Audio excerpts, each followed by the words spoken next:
भोको पेटको पीडा थाहा छ, गरिबको चोट कस्तो हो त्यो थाहा छ, ठुला मानिसहरूको हेपाई र चेपाई कस्तो हुन्छ त्यो पनि थाहा छ, सुकिल्ला र मुकिल्लाहरूले हामीमाथि गर्ने व्यवहार पनि थाहा छ।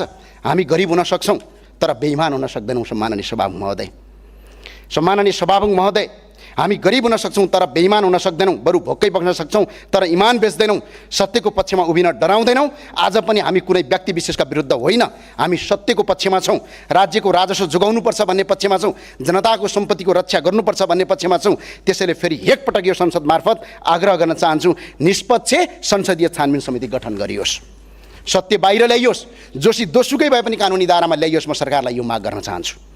हामी सत्यको पक्षमा एक्लै भए पनि लडिरहन्छौँ, डटिरहन्छौँ, राष्ट्र र जनताको हितमा आवश्यक परे ज्यान बलिदान दिन तयार छौँ र भएका पनि हौँ, पछि हट्नेवाला छैनौँ।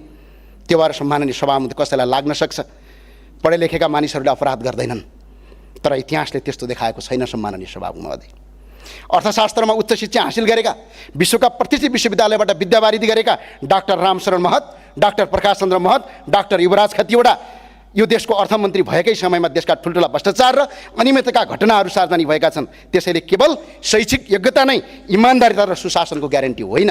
म बारम्बार भन्छु सम्माननीय सभामुख महोदय, यो देश गाउँका गरिब किसानहरूले र सरबारा वर्गले बिगारेका होइनन्। यो देश दलबलमा पुर्याउने ती व्यक्तिहरू हुन् जो पढे लेखेका छन्, बुद्धि र क्षमता राख्छन्, सत्ता र शक्तिको पहुँचमा राख्छन्, तर देश र जनताप्रति इमानदार छैनन्। त्यसैले समस्या ज्ञानको अभाव होइन, समस्या नैतिकताको अभाव।